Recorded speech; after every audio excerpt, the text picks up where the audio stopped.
Hello everyone, आप सब कैसे हैं। मैं उम्मीद करता हूं कि बहुत अच्छे होंगे और अपनी पढ़ाई को बहुत अच्छे से कर रहे होंगे। मैं Akash Kumar Bhadana ICT virtual classroom में आपका बहुत बहुत स्वागत करता हूं मेरे प्यारे बच्चों। जैसा आपको पता है मेरे प्यारे बच्चों, बेसिकली हमारी आपका जो है 11वीं क्लास है और 11वीं क्लास में हम लोग देख रहे हैं पॉलिटिकल साइंस। और इसी पॉलिटिकल साइंस के अंतर्गत हम लोग बात कर रहे हैं राजनीतिक सिद्धांत का को व्यवहार में हम लोग आपका उतारना कि जो हमारे पॉलिटिकल प्रिंसिपल हैं, क्या हम उनको व्यवहार में उतार सकते हैं। क्या वो इतने प्रासंगिक हैं जो हमारी रोजमर्रा की जिंदगी में बिल्कुल हूबहू उतर जाएं। क्या हम उनको फॉलो करके आगे चल सकते हैं, या केवल राजनीतिक सिद्धांत एक किताब में लिखी गई या मुंह से कही गई बात ही है। क्लियर है, हम उसको किस तरीके से देखते हैं, क्या हमारा उसका व्यवहारिक पक्ष क्या है, इस पर हम लोग बात करेंगे। सबसे पहले इसी के हम व्यवहारिक पक्ष पर बढ़ रहे हैं और इसी व्यवहारिक पक्ष पर आपका देखते हुए आगे, ठीक है। और इसी व्यवहारिक पक्ष को हमने देखा, राजनीतिक सिद्धांतों को व्यवहार में उतारना। ठीक, क्या कह रहे हैं, इस पाठ्यक्रम में हमने स्वयं को राजनीतिक सिद्धांत के सिर्फ एक पहलू तक सीमित रखा। कैसे रखा है? पॉलिटिकल जो एक्सपेक्ट है उसका एक पहलू उस तक सीमित रखा है। स्वतंत्रता, समानता, नागरिकता, न्याय, विकास, राष्ट्रवाद, धर्मनिरपेक्ष जैसे सुपरिचित और राजनीतिक विचार की उत्पत्ति, अर्थ, महत्व के बारे में ही हमने अध्ययन किया है। जब हम मुद्दों पर बहस करते हैं, तर्क वितर्क आरंभ करते हैं, तो हम अक्सर पूछते हैं कि इसका अर्थ क्या है और यह कैसे महत्वपूर्ण होता है। राजनीतिक सिद्धांतों ने बताया है कि आजादी या सम्मान क्या है और इसकी विधि परिभाषाएं प्रमुख हैं। गणित में जहां त्रिभुज वर्ग सिर्फ एक परिभाषा होती है, राजनीतिक सिद्धांत में हम समानता, आजादी और न्याय की परिभाषा से रूबरू होते हैं। कैसे हैं? इन सारी परिभाषाओं से हम लोग आपका रूबरू हो सकते हैं। ऐसा इसलिए है क्योंकि समानता जैसे शब्दों का सरोकार किसी वस्तु के बजाय अन्य मनुष्य के साथ हमारे संबंध से होता है। वस्तु के विपरीत मनुष्य जैसे सिद्धांतों पर अपनी राय रखता है, मतों को समझाने और तालमेल रखने की जरूरत होती है। ऐसा करने की दिशा में हम बढ़ सकते हैं और हम जगह पर समानता से संबंधित अनुभव का शुरू करेंगे। आपने गौर किया होगा कि लोग सरकारी कार्यालय, डॉक्टर के प्रतीक्षालय में, जो आपके वेटिंग एरिया होते हैं,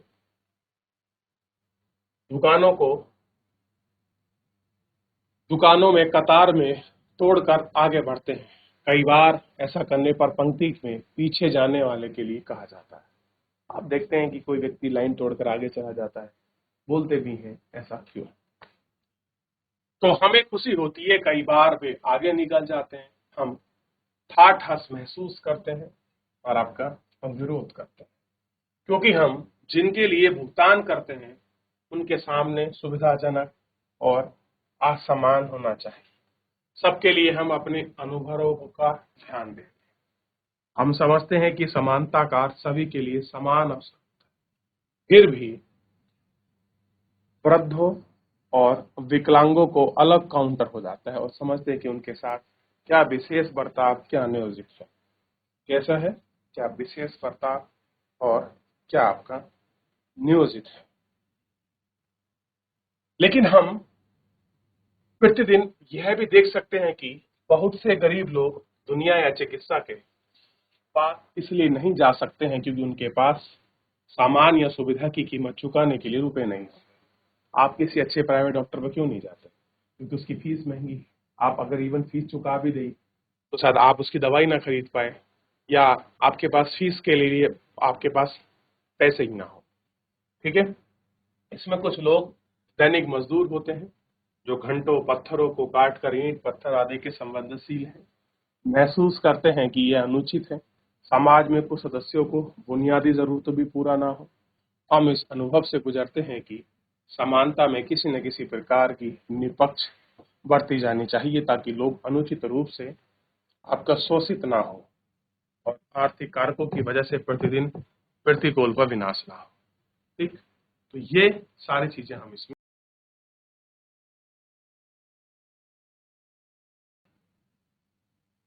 अब देखिए, इस तथ्य पर गौर करें कि बहुत से बच्चे स्कूल नहीं जा पाते क्योंकि अपना पेट भरने के लिए उन्हें काम पर जाना पड़ता है।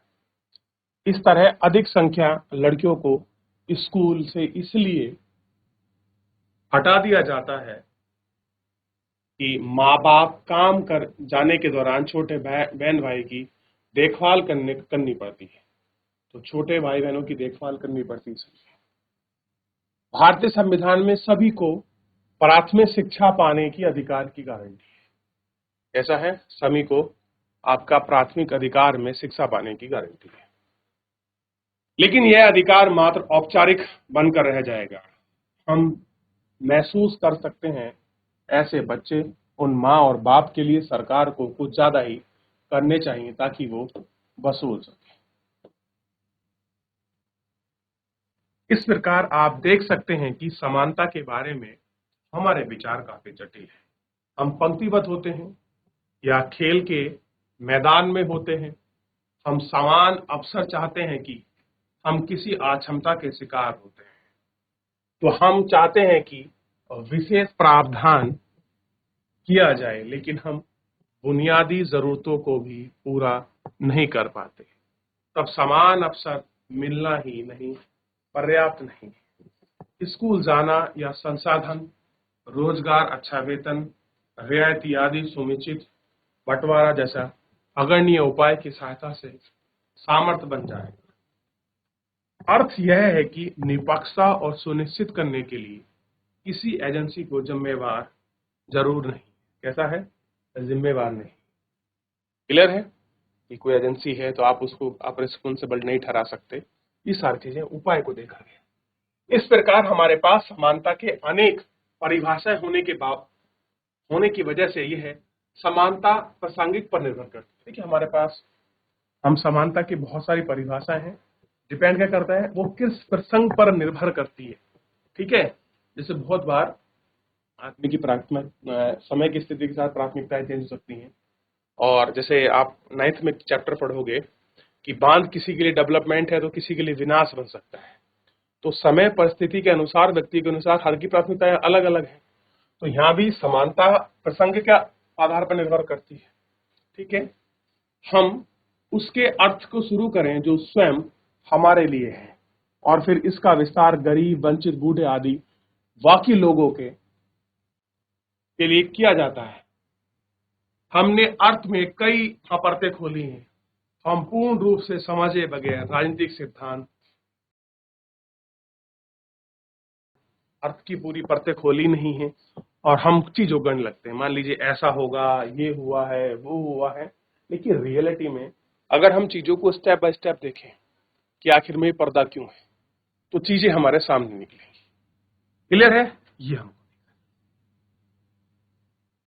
राजनीतिक अवधारणाओं के अर्थ को, राजनीतिक सिद्धांत को यह देखते हैं कि स्पष्ट करते हैं आम भाषा कैसे समझें और बर्ताव किया जाता है, विविध अर्थों को रोक पाए, विचार उनकी जांच पड़ताल सुव्यवस्थित तरीके से करते हैं।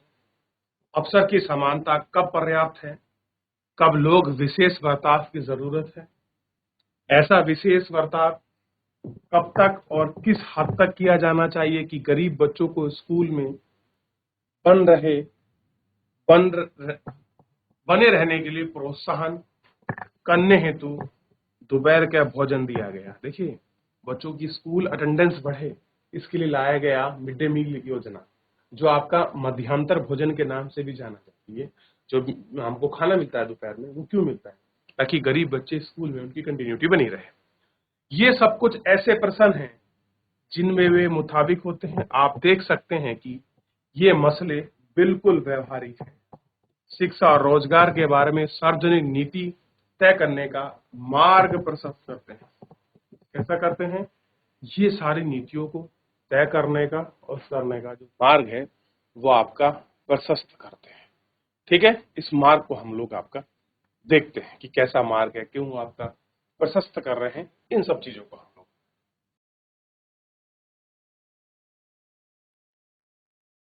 देख लिया। जैसा समानता के मामले में वैसा ही अन्य अवधारणाओं को लेकर राजनीतिक विचारों को रोजमर्रा के विचार में उलझना पड़ता है, संभावित अर्थों का विचार विमर्श करना पड़ता है, नीतिगत विकल्पों को सूत्रबद्ध करना पड़ता है, आजादी, नागरिकता, अधिकार, विकास, न्याय, समानता, राष्ट्रवाद, धर्मनिरपेक्ष आदि कुछ अवधारणाओं पर, अलग अध्ययनों पर विचार करते हैं। कैसा है? उन सब ऐसे मुद्दे हैं जिन पर ये सब चीजों पर विचार किया जाता है। अधिकार अलग है, नागरिकता अलग है, आजादी, कैसी आजादी की बात आप करते हैं, ये सब मुद्दे अलग हैं। किस तरह के विकास को देखते हैं, किस तरह के न्याय को देखते हैं, किस तरह की समानता को देखते हैं, इन पर हम लोग बहुत अच्छे से बात करते हैं, इन सारे पहलुओं पर। हमें राजनीतिक सिद्धांतों को क्यों पढ़ना चाहिए? क्या हम इसको व्यवहारिक रूप में उतार सकते हैं? क्या व्यवहारिक रूप में उतारने के लिए प्रासंगिक है? ये तो हमने पढ़ लिया। अब पढ़ते हैं कि राजनीतिक सिद्धांत क्यों पढ़ना चाहिए। अगर लिखा है, व्यवहारिक भी है, पढ़ते ही क्यों है? क्या पता ना हो जरूरत, सिंपल ऐसे ही काम चल जाए। तो आखिर में हमको आपकी जरूरत ही क्यों पड़ी? पॉलिटिकल जो आपके प्रिंसिपल्स हैं, जरूरत ही क्या है? हमारे अपने राजनीतिक आदर्श हो सकते हैं, पर हम क्या अपने राजनीतिक सिद्धांतों के अध्ययन की भी जरूरत है? क्या यह राजनीति करने वाले राजनेताओं के लिए या नीति बनाने वाले नौकरशाहों के लिए, राजनीतिक सिद्धांत पढ़ाने वाले अध्यापकों के लिए ज्यादा उपयुक्त नहीं है? ज्यादा उपयुक्त नहीं। बेहतर तो यह होगा कि राजनीतिक सिद्धांत, संविधान और कानून की व्याख्या करने वाला वकील या जज या कार्यकर्ता, उन पत्रकारों को पढ़ना चाहिए। ध्यान दीजिए, कह रहे हैं कि नौकरशाहों के लिए राजनीतिक सिद्धांत पढ़ने वाले या पढ़ाने वाले अध्यापकों के लिए ज्यादा उपयुक्त नहीं है। बेहतर होगा कि राजनीतिक सिद्धांत, कानून की व्याख्या करने वाले और वकील जजों को पढ़ना चाहिए, जो शोषण का पर्दाफाश करते हैं, नए अधिकारों की मांग करते हैं, आजादी और समानता का अर्थ जानने से क्या मिलेगा। अलग कर दे थोड़ा सा, है ना, कि औरों को भी पढ़ना चाहिए। ज्यादा किसको बता रहे हैं? जो पत्रकार हैं, जो वकील हैं, कार्यकर्ता हैं, वो थोड़ा सा ज्यादा पढ़े तो चीजें समझ आएगी। क्लियर है? अब देखिए, पहली बात तो यह है कि राजनीतिक सिद्धांत एक ऐसी सभी सामूहिक के लिए प्रासंगिक है। सबसे बड़ी बात है, जो भी कोई समूह है सबके लिए लॉजिकल है। पहली बात तो यह है कि सबके लिए प्रासंगिक है। छात्र के रूप में हम भविष्य में उपरोक्त परोक्ष रूप में यह अभी भी हमारे प्रासंगिक है।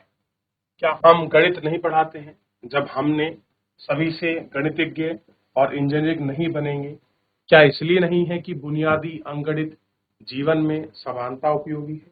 कैसी है? जीवन में जो अंकगणित है उसकी उपयोगिता समानती है? नहीं। दूसरी बात यह है कि हम सभी मत का मतलब वोट देने और अन्य मसलों के फैसले करने के लिए अधिकार संपन्न नागरिक बनते जा रहे हैं। दायित्वपूर्ण कार्य निर्वाह करने के लिए उन राजनीतिक विचारों और संस्थाओं की बुनियादी जानकारी हमारे लिए मददगार है, जो हमारी दुनिया का आकार देते हैं। सूचना परक समाज में यदि हम ग्राम सभाओं में सहभागिता होना है या वेबसाइट और मतदाता अपने अधिकार पेश करना है, तो हमारी तर्कशील और जानकार का निर्णय होना होता है। हमें मानते तरीके अपनी वार्ता प्रकट करते हैं तो ज्यादा प्रभावी नहीं होगा, लेकिन विचारशील और परिपक्व है तो हम अपने समझ को गढ़ने और व्यक्त करने के माध्यम से उपयोग कर सकता है। ऐसा है, उपयोग कर सकता है। नागरिक के रूप में हम किसी संगीत कार्यक्रम के श्रोताओं जैसे होते हैं। हम गीत और लय की व्याख्या करने के लिए मुख्य कलाकार नहीं होते हैं, लेकिन हम कार्यक्रम में तय करते हैं कि प्रस्तुति का स्वर रसा संवाद करते हुए नए अनुरोध करते हैं। क्या आपने गौर किया है कि संगीत का कब तक बेहतर प्रदर्शन करते हैं? उन्हें श्रोताओं को जानकर कदरदान होने से पहले पता रहता है कि इस शिक्षित और सचेत नागरिक राजनीति करने वालों की जना अभिमुख बना देता है। क्या करता है? इनको जना अभिमुख जो है वो बना देता है। तीसरी बात यह है कि आजादी, समानता और धर्मनिरपेक्ष हमारे जीवन की अमूर्त मसले नहीं है। ठीक है, आजादी हो गया, समानता हो गई, क्या नहीं, अमूर्त मसले नहीं है। पारिवारिक, विद्यालय, महाविद्यालय, व्यवसाय केंद्र के आदि के तरह तरह के भेदभाव से हम प्रतिदिन सामना करते हैं और हम स्वयं भी अपने से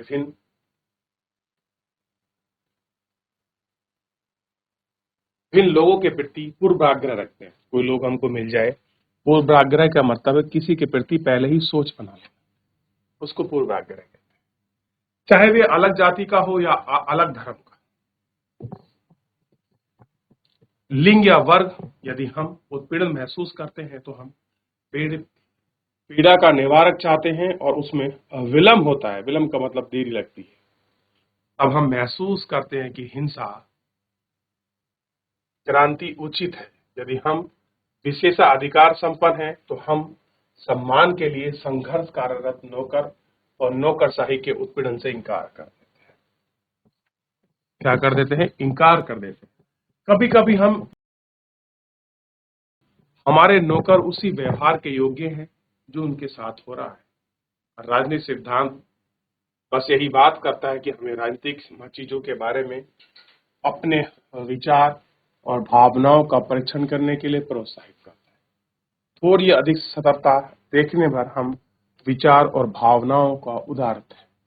कैसे हैं? इन सब चीजों का उदारत है। क्लियर है?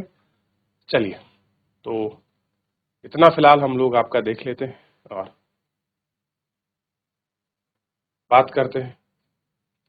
तो मेरे प्यारे बच्चों, एक बार थोड़ा सा देख लीजिए।